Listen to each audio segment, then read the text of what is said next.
guys are playing for the last West title, and you guys have won quite a few of those, and just wondering kind of what you're feeling about that, playing for the last West title. Well, it makes it a little more interesting, I guess. It's the two teams at the top playing each other last day. It's difficult. We're on the road, playing in a really difficult place to win. If you're the visiting team, and they proved that again this year with 30+ wins, I think. But I think it's good for our team. I made comment over a week ago to our players that having the opportunity to play Mississippi State and play Texas A&M is just, it's good. It's good for us in the long run as far as, playing great competition and tough venue, and the two teams that are probably the hottest teams in our league, at least our division at this time. And, there won't be anything coming down the road probably that we haven't seen after this. Did the coaches have any input on doing away with divisions? Was that all the conference? And just sort of what are your feelings about not having divisions moving forward? Well, I made it well known that I don't like it. I don't like top to bottom 1 through 16 baseball's divisions. Look at the big leagues. And it seems like that we always, kind of follow their trend a little bit for the most part. Like, I'm surprised we still can shift past the base. I think that's probably coming down the road too, defensively. But I think there should be divisions. I think it keeps everybody engaged. I think, if you got maybe 4 divisions or at a minimum 2, you got teams that are going to fight to the end. I think next year you got a team that's in second place trying to come in first, and they're fighting to get through the weekend, and maybe somebody that's right on their tail or just ahead of them is playing a team that's in 15th place. If I'm in 15th place, I'm playing my guys for next year. I'm playing the youngsters. We're going to finish out and see if we can get better. I think a lot of coaches will do that. They're going to play for the future. And is that fair to the team that's trying to, win a championship when the team ahead of them maybe played that same team in the middle of the season and it was a different fight? So I don't know. I like divisions. I think it keeps fans interested more and go from there. But I could talk about that for a while. And I mentioned that at coaches' meetings when they brought it up, and they looked at me funny, like, I could just tell we weren't going to do divisions, even though we were talking about it. So baseball is about divisions. Did the coaches get to vote or have a voice in it, or was it just kind Yeah, of? we got a voice in it, and man, it was mixed, but you could just feel it where it was going. And I don't think we were in. I just think some didn't know what to think, know what to say. A couple of coaches were new in the room because of they're coming in. Texas and OU were there. There was a few new coaches that were there with their teams, but it's what they're going to do. It's just what they were going to do. So I don't know. Yeah, I guess we kind of had a vote. Okay, well, I'll turn it back to Oliver. I might have a couple more depending on what the other guys ask. Thanks. I'll let you go ahead. Hey, Dave, have you settled on your starting rotation for this weekend? Yeah, Smith will go first. Gage Wood will go second. We'll leave the third game TBA. And are Tigert and Molina both still kind of options for that TBA option, or do you see them coming out of the bullpen, or how do you envision that playing out? Could be an option there. Yeah, definitely. And with Tiger, I noticed in his last start, I think his velo was maybe down a little bit. Is that something y'all noticed? Is there any injury concern there? Is it just what do you think going on? We've had him looked at. We've had him looked at, and as of right now, we're told everything's clean. So we might just give him some time off. Molina, you mentioned he's an option to come out of the bullpen. I don't think he's really done that since maybe his freshman year at Texas Tech. I mean, are you confident that if that's what he was asked to do, I mean, do you think he could do that? Or I know it's a little bit different starting versus coming out of the bullpen. I don't know. I'm confident in him when he's pitching good. I'm very confident in him. Now, when you bring somebody out of the pen, you got somebody down there hot right behind him because he's left. Maybe you got a right-hander, or if it doesn't go good, you just go to the next guy. When you start a guy, it's different, So if we bring him out of the pen, he pitches well, he can stay in there, and grab that starting job again. But you know, we got him. He's just got to go out and throw the ball up better. You know, that's obvious. So I think that's a good spot for him, and he needs to embrace it and get after it. Yeah, Coach, outside of Cortez, if you look at A&M and pretty much all their top arms, it seems like they're left-handed, 90, 92, similar profiles. Just what have you made of their staff and how successful they've been, even if the stuff doesn't necessarily jump off the page at you? Well, yeah, you know, when you're talking stuff, you're talking about velocity. Their secondary pitches are very good. They all know how to pitch. They're, you know, lefties that can locate, change speeds. You know, Prager throws a fastball that has carry, you know, and, you know, it doesn't matter if you're throwing 99 or 92, if it has carry, man, it's hard to hit. It's hard to get on top of it. So he doesn't give much away. He's only walked like 12 the whole season. You got to hit him. You got to hit it when they don't field it. So they know what they're getting every time out. They're getting a really good chance to be in the game and win a game. And obviously, you face a lot of good competition in the SEC. You might see some of these teams in Omaha, but is there a little anxiety with this matchup where you're facing a team that you very well could see in a few weeks down the road? Maybe not want to give too much away just since it's so close to the postseason? I don't feel that way. You know, things change week to week. I think we just want to play well. You know, if we play well, we have a chance to win. If we don't, we won't. Probably one of the top two toughest environments to go in and win. I mean, you look at their overall record at home, it's pretty amazing, kind of like ours, and their fans are loud and organized, and they have a good time at the ballpark. And give credit to Jim and his staff. They've done a great job with this team, putting it together. You know, a lot of new guys have come in and are very talented, and a lot of good returners and guys with a lot of experience. So you throw that in with the crowd that loves their team. You know, it's going to be wild down there. Dudley. Well, I care about who's starting and who's batting. My wife wants to know how the grandkids are doing, so I'd throw that out there. They're doing pretty good. You know, if I'd have brought my other phone in here, I'd show you a picture. I'm not sure. I went over to the hospital last night. It was just my daughter and I. She was already up there, and they have an adjoining room. The two boys are together, and then Clara, the little girl, is by herself. I held her for about an hour and 15 minutes while she's eating. This is about a month ago. They're a lot bigger and not so wrapped up, but that's you know, now they don't have so many tubes and things in them and hanging out, but it's been awesome. It's been awesome watching them. And then, you know, since you really care, I'm going to show you me and Clara. That's from about 3 weeks ago. That's what I did on a Sunday night after a stressful series.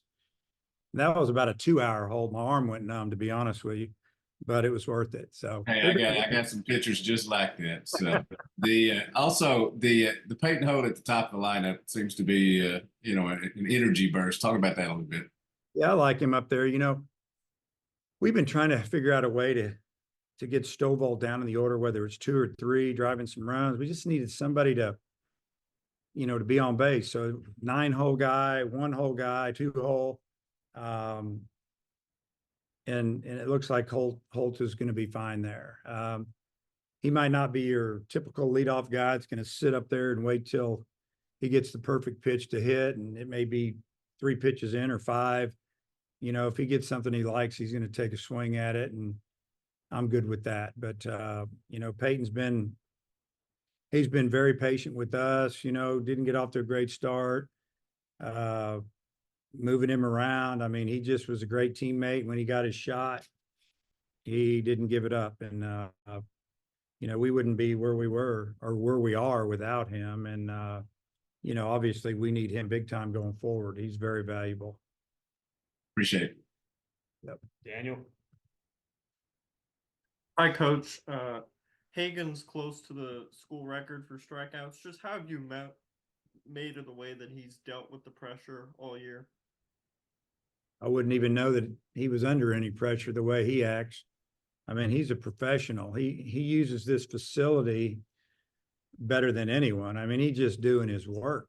I mean, all he does is come in here and do his thing. He doesn't get uptight about things. And I mean, the progress he's made physically and mentally in 1 year is amazing. And I don't, I forgot that he was that close to it till you just brought it up. And I saw the other guy break it, Nick Schmidt. So, hey, when he breaks it, good for him. And, hopefully in a couple of years, we'll have another guy run through here that breaks his record.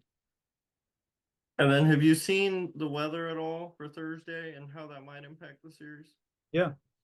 I mean, we're going to leave here in a little while and head to College Station and check in a hotel and go out and work out field. And it's supposed to be really nice tomorrow.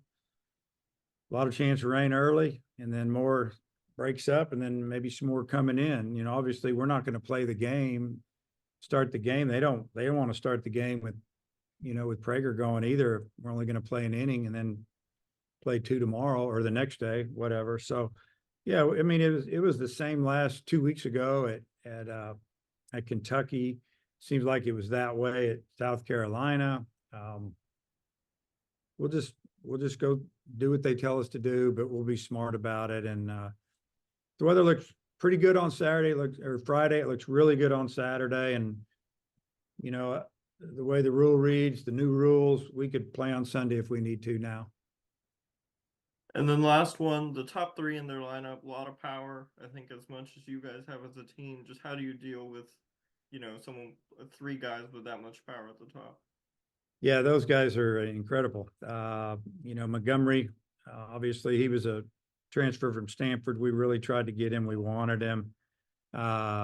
It's hated to see him go there. We recruited him out of high school and thought we were in the mix. Really visited Stanford, but Razorbacks, probably the best freshman in the country offensively. I mean, he's a threat big time, and he's leadoff for him. So Razorbacks is an animal. I mean, you could go on and on about this lineup. Laviolette is pretty darn good himself, and he's only a sophomore. I mean, powerful. He may be the best outfielder in the league. Who knows? Him or Montgomery. They're probably both first team SEC, and hard to get one, and much less 2 in your outfield. So, yeah, I mean, they're hitting 308 as a team overall. I'm not sure exactly what it is in league play. Probably pretty close. Got over 100 home runs, 110, 115 home runs, and they're never out of the game. So you have to pitch them good until the last out. Thanks, Coach. Come back around, Bob, and then Hutch. Yeah, Dave, you guys have won every one of Hagen's starts, I think. I know he hadn't been the winning pitcher necessarily, but most of the time he has been. But you've got to win one game to win the West, and I know you want to win more than one. But Aggies got to sweep. You all got to win one, but you got to play them at their place, like you said, how tough that is. So kind of how do you weigh that against? You only have to win one game to clinch. They got to sweep. No, I didn't even know that, Bob. Thanks for letting me know. I appreciate it. Haven't talked to the team about it. Haven't brought it up one time. So we're just going to go play. Obviously, we want to win the series. That's our goal at a minimum, and let the chips fall where they may, where we end up. But we're going to try to do everything we can to win game 1. If we don't, we'll do the same game 2 and game 3. So, we've been in this position before. We've been in position before where it went good. We've been in position before when it didn't go well. You just play. Baseball's an interesting game. You never know how it's going to go when you don't play every day. When you're playing professional baseball, you get a little bit of a feel. You might take Tuesday off or Monday off, but you're playing the other 6 days. This time of year, you're playing on the weekend. You don't play during the week. You play on the weekend. It's kind of a strange feel. It's not like you're starting over. You're a little more rested, but you just hope you can kick it into gear if you finish strong the previous weekend. And that's easier said than done, especially when you're facing a guy like Prager and a team like Texas A&M. So to me, I don't want the players to get all uptight about it. It's just, let's go play well. If we play well, we have a chance to win. If we don't, we won't. Emily, he's obviously an older guy, and I don't know if you sat down with them or Matt, or maybe you both did, but and he knows he hadn't been pitching well. I just wonder, from a maturity standpoint, a guy that's older and pitched a lot, kind of how do you think he'll? You said he needs to embrace it. Kind of what feedback did you get from how he's handling it? Which pitcher? I'm talking about Mason. Sorry. Yeah. No, I mean, I think he's been fine. His workouts have been fine this week. Attitude's been good. Like you said, he's older. He knows he's got to pitch better. I mean, he's more upset about it than anybody. And we need him. He knows we need him. He doesn't want to let the team down. Good things are going to happen for him if he keeps his head up. He's done it before. He'll do it again. Sometimes there's some hiccups throughout the season individually and as a team. And, I just feel very fortunate that we were able to come back and win on Sunday. That was a huge win for us. So, he's working hard. He'll be back. I don't even know the gender of your grandkids, but you mentioned Clara. So I Yeah. don't think we can write her name and not mention the boys' names. I was wondering if you'd mind sharing what the boys' names are. Yeah, the boys are identical twins. There's Troy and David, named after the two fathers. Jacob's father, who's my daughter's husband, Jacob. His dad's name's Troy, and then the other one's named after me. How about that? And then Clara was just a name that my daughter really liked. There might be a little more to that, but yeah, that's what you have there. Okay, thanks. Hutch, close it out. I just got a quick one, Dave. It's a little bit of a random question, but is it a coincidence that Hagan wears number 33? Not really. I usually put guys that I put some pretty good lefties in number 33 and number 32, and I'm a little superstitious, maybe. I don't know. But I don't remember off the top of my head. Hagan wasn't one of those guys, hey, I really want this number or that number. I think it was, hey, what do you think about number 33? And he's like, that sounds good to me. So I think that's how it went down. You probably have to talk to him. I've dealt with a lot of kids since then. Was Schmidt the first guy that wore 33, or did you have another guy before him? No, I don't remember because, I did obviously had another guy that wore it, but Schmidt came in he came here in 2005. So we'd only been here. That was our first recruiting class, really. Coach Jorn, Coach Deggs, and myself were those guys, because inherited the team, brought in a couple guys when we got here for the 2003 season. And 2004, I guess you could say that's our first, because we had a lot of young guys from transfers. And then maybe the guys we got to look at a little bit longer were the guys that got in here in 2005. And we had some pretty good ones in that class.